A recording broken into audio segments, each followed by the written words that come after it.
Well, what's up, everyone? I want to share with you three good reasons why I stopped drinking. Three good reasons.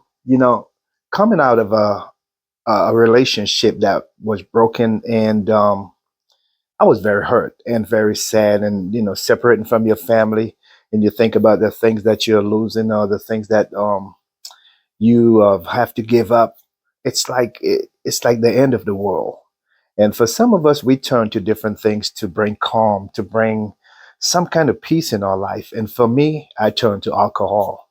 I began to drink like I never drank before, to the point that you could smell the alcohol coming out of my pores as I sweat. Because living in Florida, that's hot, and you're gonna sweat. I mean, especially if you're working outside. So here I am, going through this dark period in my life, and have some good friends around me, but the things that they were saying, it wasn't bringing really it was just making me more angry. It's like you get more angry because they're bringing up the things that you're just trying to get over. They're bringing up the things that you're trying to forget, and here you are getting more angry. And you begin to drink and hang out. I began to drink and hang out and think, well, some kind of peace gonna come. I'm gonna get some kind of relief from just drinking and smoking and all these different things. But lo and behold, it began to get worse and worse and worse. And you know what? It developed into a habit that I had to get rid of if I really want to go into this relationship. But I have to get rid of those baggage. I have to get rid of those habits, those bad habits, to the point that if I believe that if I didn't get rid of those habits, I would not have had the relationship that I'm having today. The marriage that I have today, there is nowhere I could have accomplished having the marriage that I have today if I brought those baggages, those habits into this new relationship that I was about to enter into, because I wanted to be with someone. I feel like love, we're a human being and we crave love. That's part of our DNA. As they say, we were made in the image and likeness of God. God is love.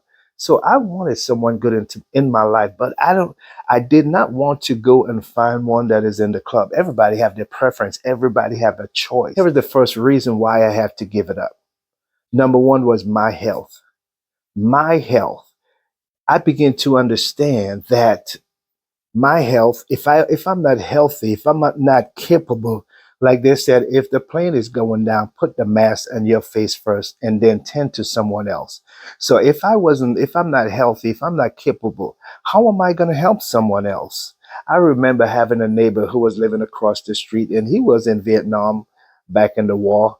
And from his experience, from what he have seen, it really take a toll on him, to the point that he begins to drink so much and he lost one kidney, and he continued to drink. Matter of fact, I even drank with him, at times.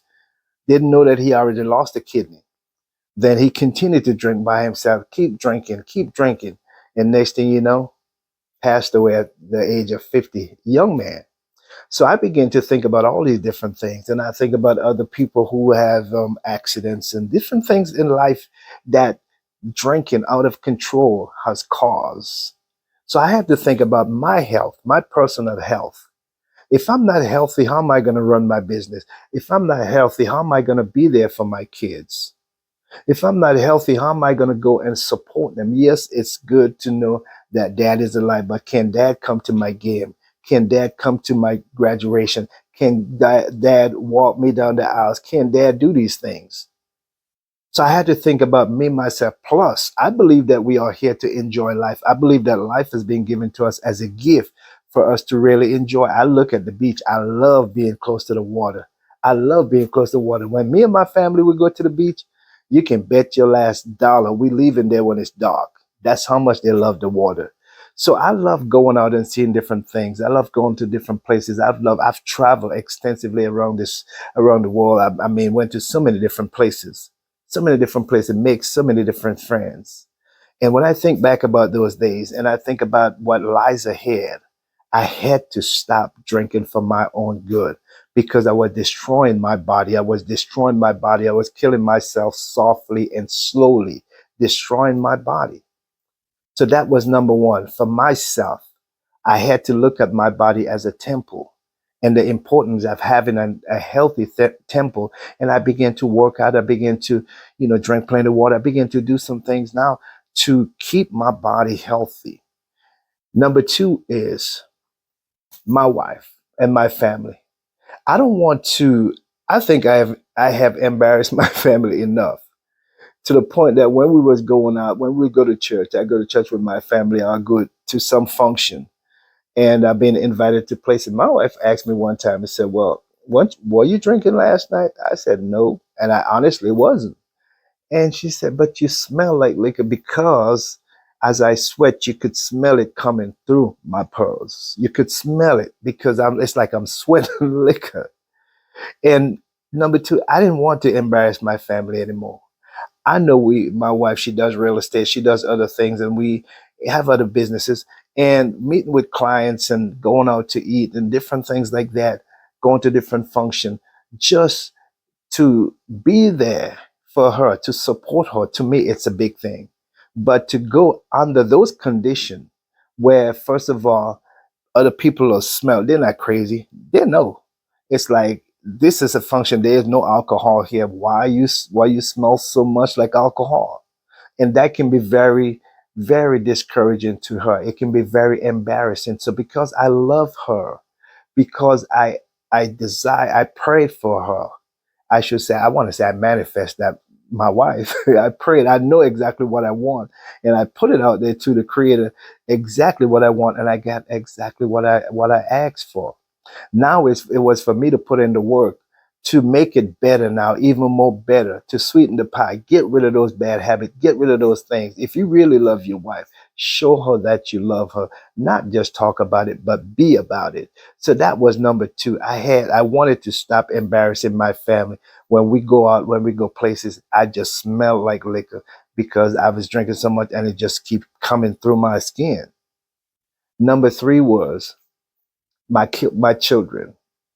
Being an example to my children means so much to me. If they're seeing dad always with a glass at the table, always a glass on the nightstand, always a glass in the living room, always a glass when we go in places, next thing you know, I'm going to have a bottle between my leg while I'm driving. And I don't want that to happen. I don't want that to be the example that I'm setting for my children and my grandchildren as they come. you know, I don't want that to be the example that I'm setting for my nieces and nephews. I'm so concerned about them to the point. I mean, it's love.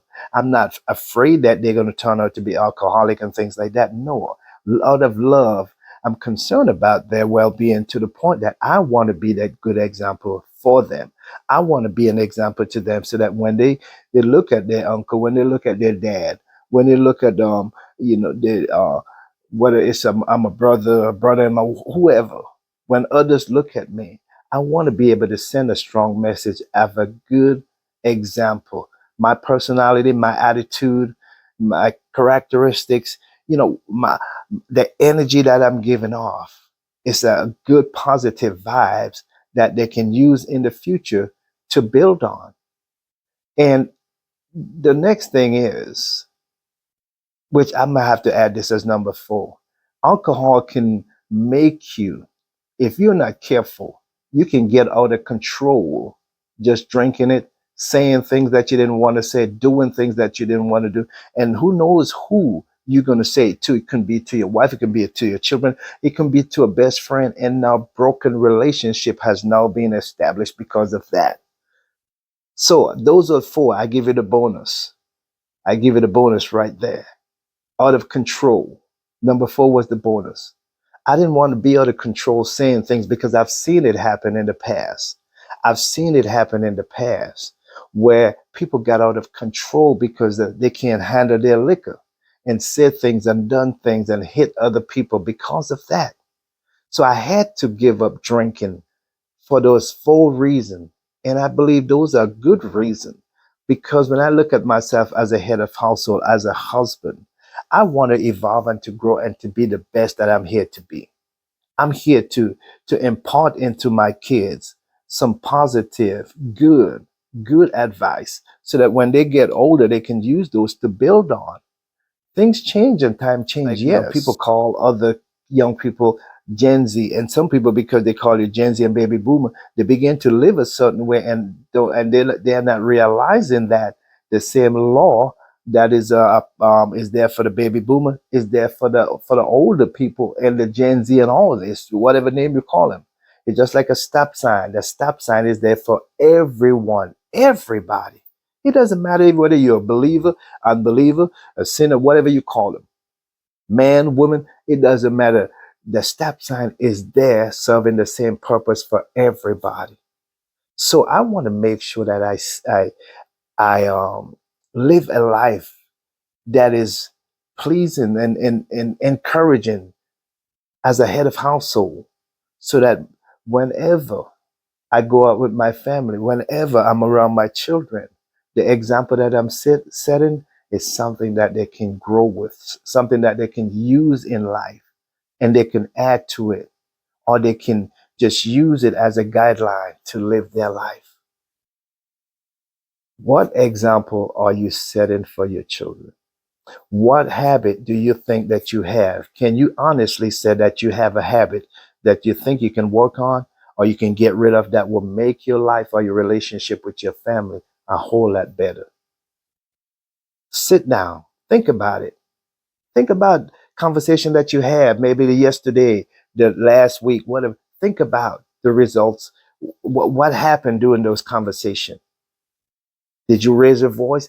Did something? What happened in those conversations? Think about it, and then think about the reason why you acted that way, or the reason why it turned out that way. And then you can see yourself, if you're being honest, if there's something there that you think that you need to work on, you can start. It's never too late. It's never too late. Most people think when they get to a certain age, they're too old to do certain things. They just stop. They just stop. You're never too old. So many people that started late in life, and I won't even call it late, they just started in their latter years and is very successful, very successful. KFC, Home Depot, so many different places, so many different business. So again, this is Nelson. I love you guys. Keep watching, keep sharing and liking, and also don't forget to hit that notification bell so that you will know when another video comes out and you can glean from those videos. Again, I was just share with you the full reason why I had to give up drinking. I have nothing against anyone who drinks, whether you want to drink wine or hard liquor, whatever. I have nothing against that. But personally, as a head of household, that is the reason why I wanted to give it up. I had to give up drinking. So love you guys until next time. Peace, and we out.